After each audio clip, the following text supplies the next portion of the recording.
Buto, because you were the former sergeant, you were the team leader of the team that Bergdahl was on. What do you make of this latest reporting by James Rosen that he had converted to Islam, that he fraternized openly with his captors, and declared himself a warrior for Islam, at least by August of 2012? Well, initially after he left, I mean, we knew that he had deserted.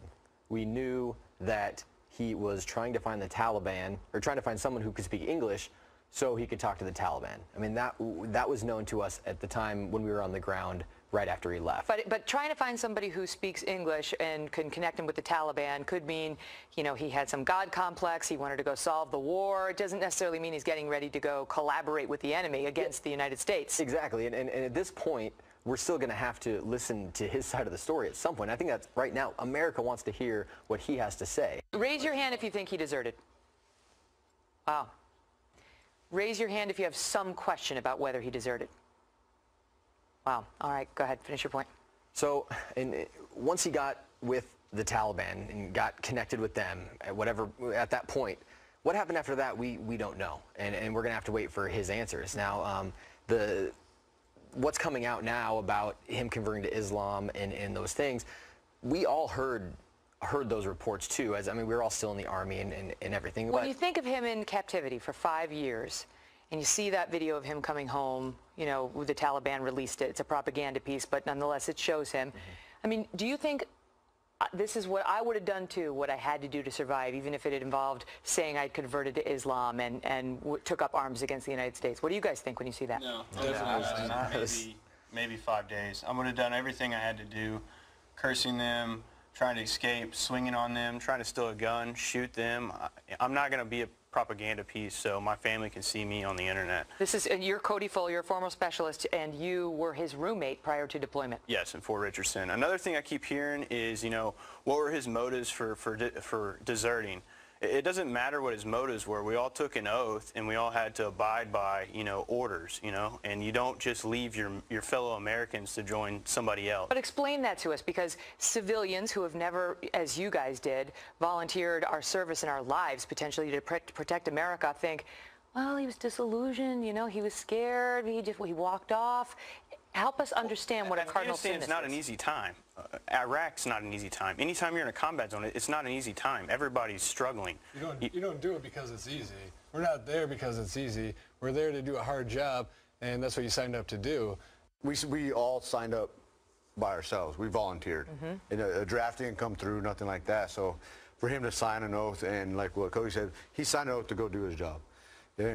But some people, you know, he gets over there, it's a different story. He claimed in his email home to his dad, according to Rolling Stone, right before he deserted or left or whatever, that he had claimed he saw atrocities, he was very disillusioned with the army. I mean, I'm putting it nicely what he said in that email. No, just to add more to what they're saying, I mean, and yes, we did sign on that line, and we all saw, I mean, not atrocities in like, you know, some illegal thing that was going on that was trying to get covered up or anything, but you see your friends die, you see, and no one, unless you're there, you don't know what we've seen. I can feel how strongly you feel about that.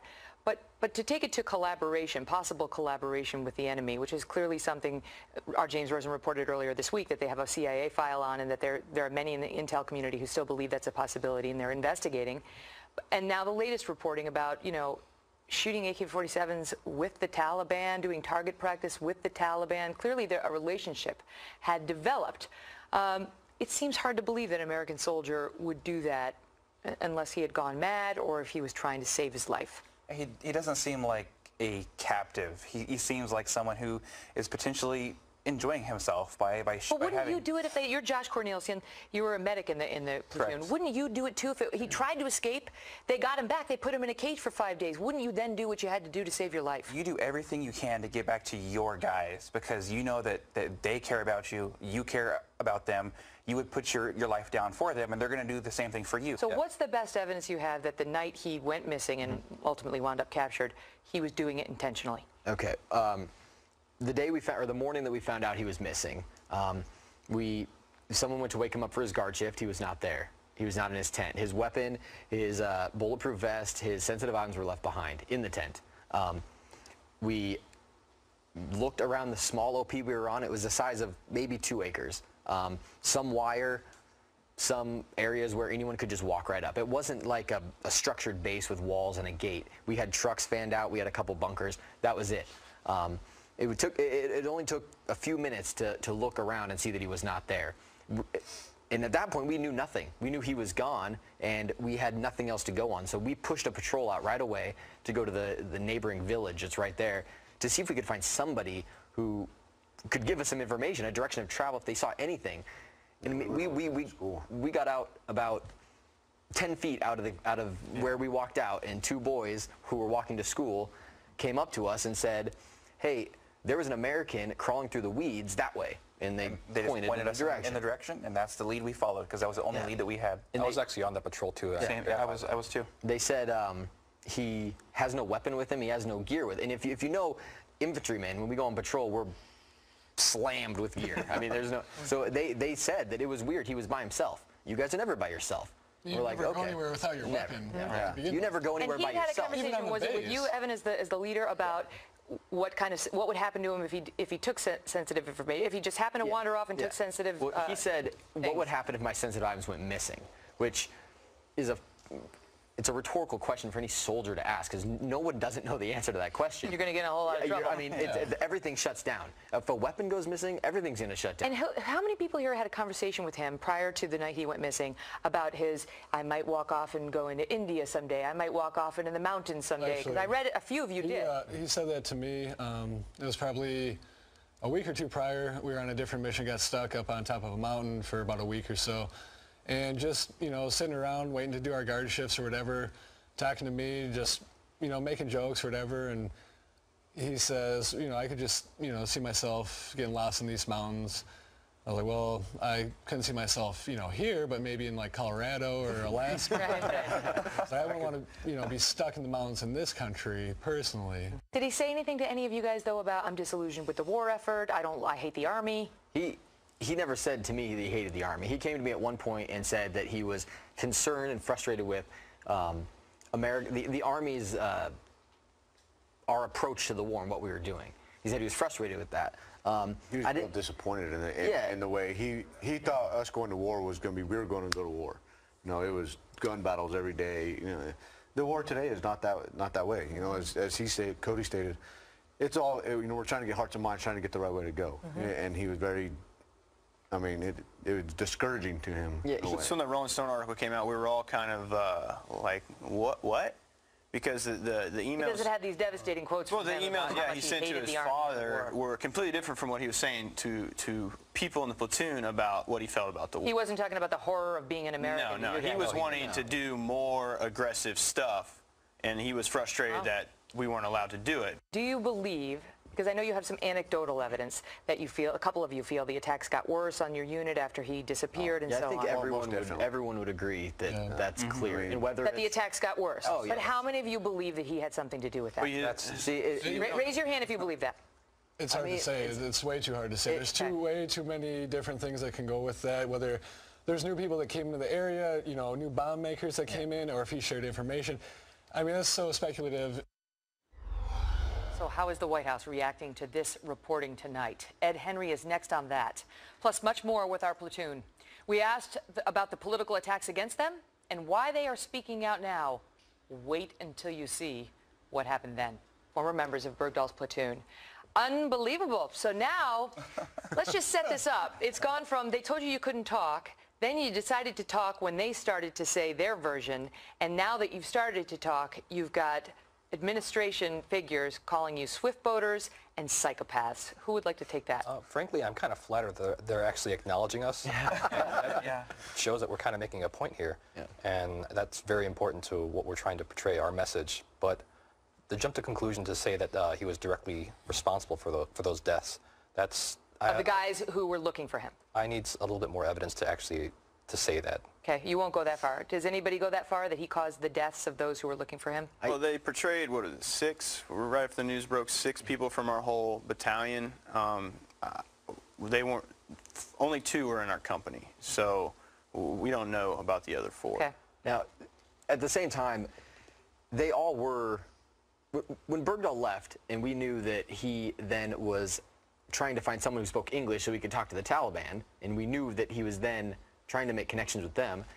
I mean, the mission changed. I mean, just Bergdahl leaving, the whole mission changed. It went from our hearts and minds, just going to villages, trying to find the Taliban and helping people, to a search. We got to search for this guy. This is a big deal. It changed everything. I mean, so every mission then was slated on, okay, we got intel that he might be here. Let's go over there and check it out. For what, like 2 months, maybe more, just nonstop. 60 days of just going. And does the stress level go up for you guys? Oh, yeah. You don't get a shower. You don't get to go send an email. Yeah, you don't. You're on the big post for maybe 1 hour, and so you get to choose if you want a hot meal, if you want a shower, if you want to go to the PX and get whatever you want there, and then you have to roll out, and you don't know when you're going to come back. If it's 2 weeks, 3 weeks, or 4 weeks. When you saw him get onto the helicopter the other day, you saw that video.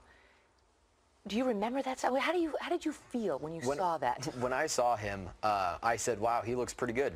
We looked a lot worse than that when we were out there looking for him.